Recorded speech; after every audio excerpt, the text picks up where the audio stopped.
In this video, I will go over different medical conditions that can lead to red blood cell structural abnormalities. So a normal red blood cell has a biconcave structure like this.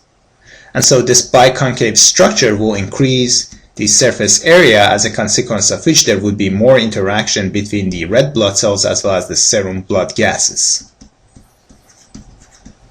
So here is an example of an electron microscopy where you can see there is a biconcave structure again. The inside part is thinner than the outside, and then that's how it will look on the slide, where the thin part, which is in the middle, will look white versus the other part, which is thicker and will look red to you. So next, I would like to go over different structural abnormalities that are listed here.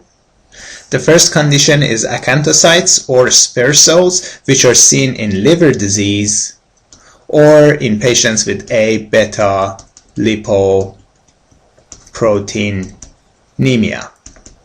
As a consequence of which, since there would be increased cholesterol inside the red blood cells, therefore there would be an altered composition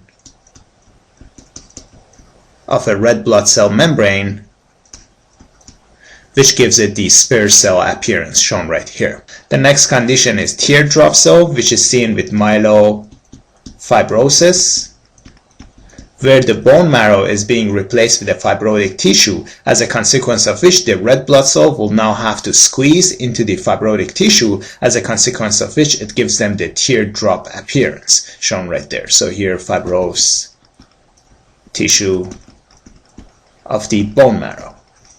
Next, we have the target cells, and here the mnemonic is HALT. So every time you see a target, you say HALT, and the HALT stands for hemoglobin C, A, splenia, L for liver disease, and then T for thalassemia. And so with these four conditions, since there is an increased surface to volume ratio, therefore these red blood cells will develop the target cell structure. The mnemonic for basophilic stippling is TAIL, and so thalassemia, anemia of chronic disease, as well as lead poisoning, so TA as well as L was the mnemonic, TA and L. All of these conditions will cause ribosomes to precipitate as blue granules, which is shown right here in all the structures that are shown. And so it's referred to as basophilic stippling.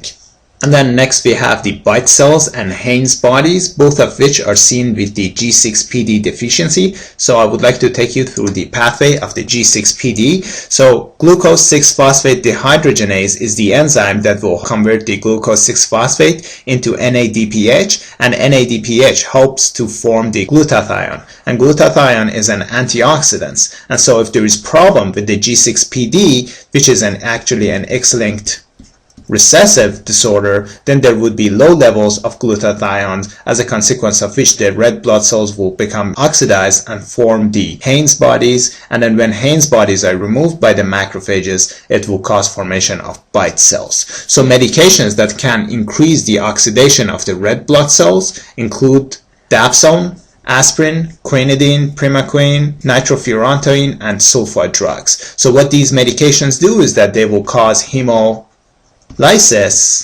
since there is no glutathione to protect patients with G6PD deficiency. And so these patients present with jaundice, hematuria, as well as fatigue due to low red blood cells. And so the mnemonic that I have for you is Danish ace, queen, prince, and knight suffer from G6PD deficiency. So DA goes for dapsone, ace goes for aspirin, queen goes for quinidine, prince goes for primaquine, knight goes for nitrofurantoin, and then suffer goes for sulfite drugs, all of which can cause hemolysis in patients with G6PD deficiency. And so here is an example of a Haynes body and Bite cells. So Haynes bodies are composed of the denatured hemoglobin. And these denatured hemoglobins will be removed by the macrophages, after which they will form bite cells since part of the damaged membrane is removed by the macrophages. So again, Haynes bodies and bite cells are seen with the G6PD deficiency. So back to the table. Bite cells and Haynes body, both of them are seen with the G6PD deficiency, which is an X-linked recessive disorder. Next, we have the hollow jowl bodies, which is seen in patients with asplenia. And so macrophages are responsible for removing the basophilic nuclear remnant that is shown right here. So patients that do not have the spleen, the macrophages can no longer remove the remnants of the nucleus, and thus these hemoglobins will present with the hollow jowl bodies, which is shown right here. So asplenia, macrophages cannot remove the nuclear remnant. Next, we have the ringed sideroblast, which is seen with the sideroblastic anemia. And so these erythroblasts will have iron-loaded mitochondria, which is shown right here, forming a ring around the red blood cells, and they appear blue on the Prussian blue stain. Schistocytes are seen with the conditions that physically damage the red blood cells, including disseminated intravascular coagulation, thrombotic thrombocytopenic purpura, hemolytic uremic syndrome, as well as aortic stenosis or metal heart valves.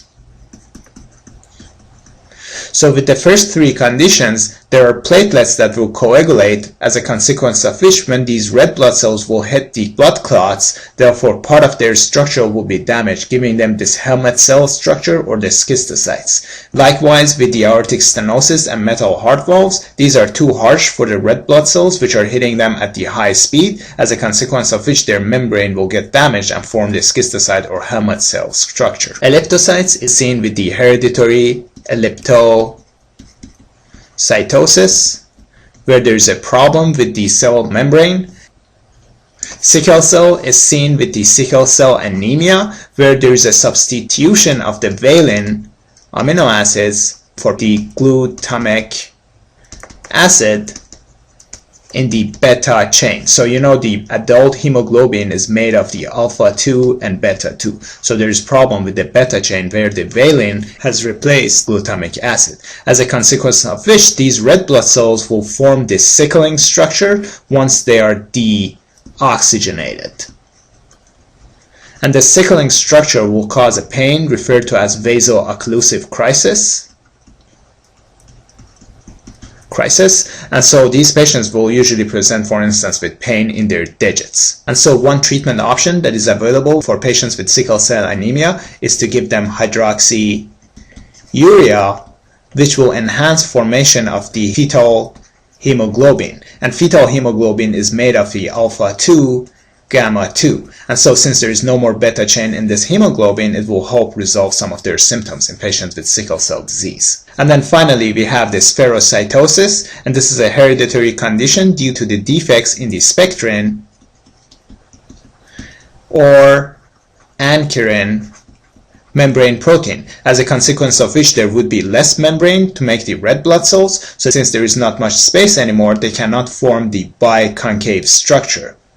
And so they will form this spherocyte formation instead. So therefore, you don't see any central pallor in these red blood cells anymore. And these red blood cells are being destroyed by the spleen, and so these patients present with the anemia, jaundice, as well as splenomegaly. And so one treatment in these patients is to remove the spleen. And then the lab values you should be familiar with is that patients with spherocytosis have positive osmotic fragility test.